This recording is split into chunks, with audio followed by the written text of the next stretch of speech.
Well, hello then, I do hope you're all well. In this video we will be looking at this week's top 5 politicians talking out of their own insidious backsides. Here they will be all from Monday afternoon after Grant Shapps, or whatever he likes to call himself these days, had finished his union bashing, Mick Lynch trashing and attacking the opposition for not condemning them strike statement. This extreme Brexit Tory party seemed to have lost their sense of preservation, so to speak, and we start with the very man himself. Yes, Grant Shapps comes in at number 5 himself. Here he was asked a question by John McDonnell himself about the modernisation of the safety inspections and questioned the reason why there was going to be a 50% cut in safety inspection infrastructure, and then he asked if he should curb his behaviour in the House of Commons and possibly do more to end these strikes than trying to gaslight the country.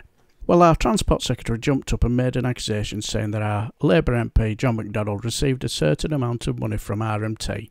Now watch Grant Shapps' face when John McDonnell basically called him a liar. That's the face of a man who thinks, I might have got my facts wrong here. Does he really think the British public have more confidence in his assessment of safety on the rail than the workers who actually implement these safety inspections? And could I ask him that the British public, I believe, expect the Secretary of State not to come in here ranting to provoke a strike, but to behave with the dignity and responsibility of the high office that he holds. Madam Deputy Speaker, the Honourable gentleman who, as the House will recall from last week, receives donations from the very union who are going on strike, has perhaps... Well, he's saying no, but I believe it's the case. It is not true. Order. I can't have a dialogue here. I do recognise that there's a difference. Did you see his face when John McDonnell denied it? Very interesting. Did he clear up this misunderstanding? You'll have to wait and see. Now, number 4 is our Mr 30p a meal connoisseur. Yes, it's our very own dunderhead Tory MP of Ashfield, and no top 5 would ever be complete without Lee Turniphead Anderson. Now, when Lee Anderson ain't getting snowflakey about England taking the knee, or getting salty about eco-warriors trying to save the planet, or tossing himself off over this apparent new world-beating Rwanda deal, or whoever else irks him, he's attacking rail strikers, unions, and name-calling others who won't agree with him about people going on strike. Lee Anderson! And Deputy Speaker, now then, this strike is a real kick in the teeth for the hard-working taxpayer who have really dug deep over the past 18 months to keep this industry alive. So does my right honourable friend agree with me that the party opposite, the spineless party opposite, should grow a backbone and condemn these strikes? Yeah. Appropriate place. Clearly someone had to write all that nonsense down for him because, you know, Lee Anderson, he can't spell any words that have more than 3 letters in it. But anyway, number 3 is Merredon's very own Conservative MP since 2019, Sadiq Bharti. Sorry if I butchered your name, but Mr Bharti was clearly the latest Tory MP to be talking out of his backside when, after 12 years of Tory cuts and a massive increase in food banks and child poverty, he believes that the real party of misery and chaos is the Labour Party. No, honestly, he really did say that. Bharti. The party opposite often apparently says that it represents working people. But isn't it the case, though, that after having taken £100 million from trade unions, and after having failed to condemn these strikes, what the Labour Party really represents is misery and chaos?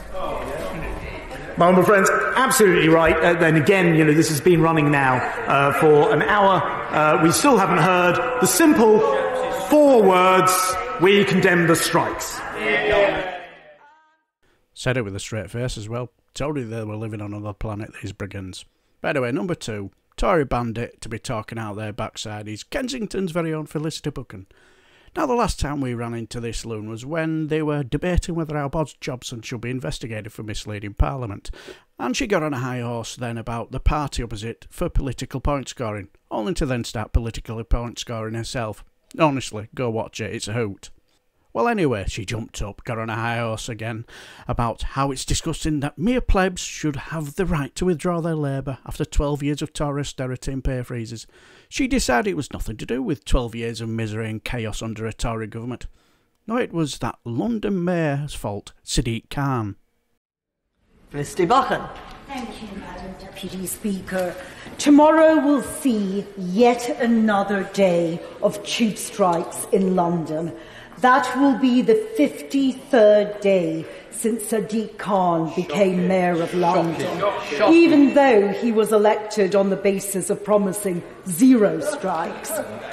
This will cause untold misery and disruption to my constituents at a time when businesses in London are just beginning to recover from coronavirus.